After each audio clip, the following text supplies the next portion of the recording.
Good, great afternoon to you. It's Keeley, psychotherapist and passionate individual who helps people to understand and move on with their lives.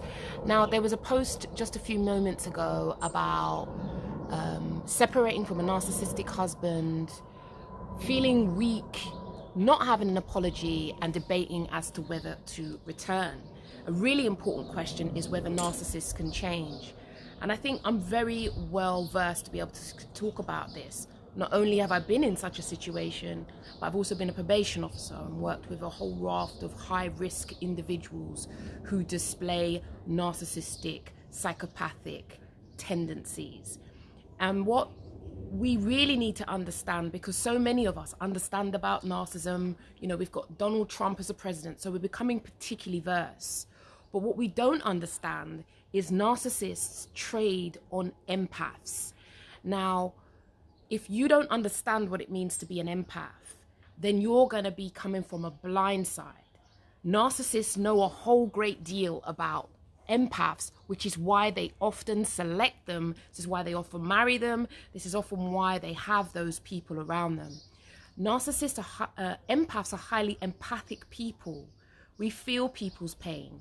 And for so many of us, we want to help them to fix their issues. Now, this is a wonderful trait. It's a beautiful quality. It's often why empaths are helping professionals. However, when we are in the grips of a narcissistic dynamic, all of those qualities, those empathic, caring, considerate qualities can work against us. And it's in our best interest that we get help.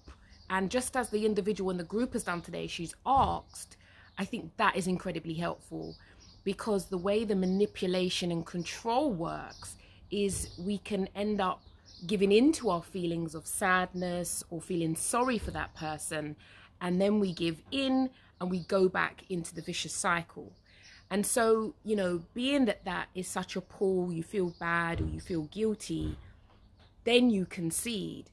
The challenge is, what I found particularly helpful when I've ever been dealing with a narcissist, I'm trying to challenge them about some truths, is to reiterate your truth about abuse.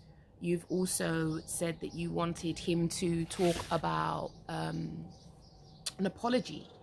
I would encourage you to think about trying to request more information from that person about, this was my experience, it was abusive, what are your thoughts about that?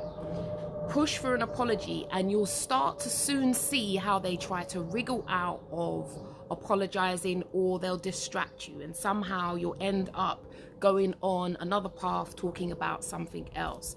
It's all a part of what they do.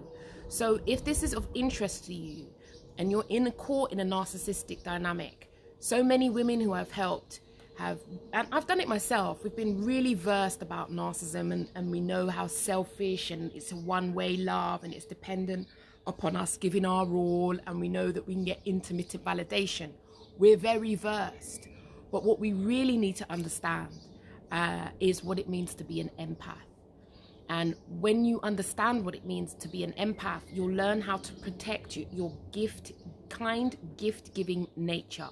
Because we're givers by nature. We see the best in people. We're optimists. And we have a lot of love to give. And we don't like to write people off. But if I've learned anything from prison, is that actually some people are cruel and they're wicked and they're unkind. And the better we can learn to accept that is the better off that we can be.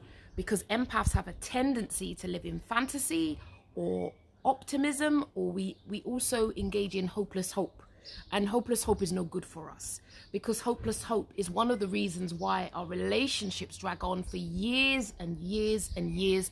We get the little intermittent validation, and then we go back into the same dynamic and often get the same results. So my encouragement to you is, in this sticky situation that you find yourself, where family pressure is also there, and you have a desire to want to remedy the situation, is to keep pushing for a conversation about the abuse, that person's view upon it, ask for an apology, and I can guarantee you'll soon start to see how they manipulate the conversation could go in a different direction.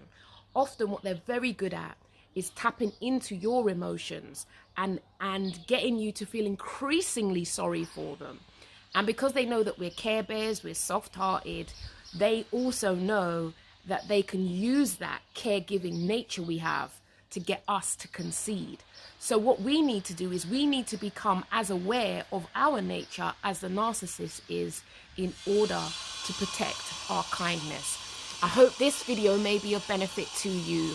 I also have a free empaths guide to help you start to take steps to look after yourself. Remember, it's not just boundaries. We need a whole lot more than boundaries, but it's a great start. So think about your boundaries.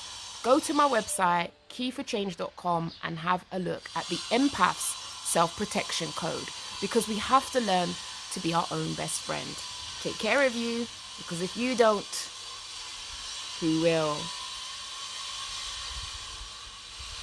Now, how do I end this?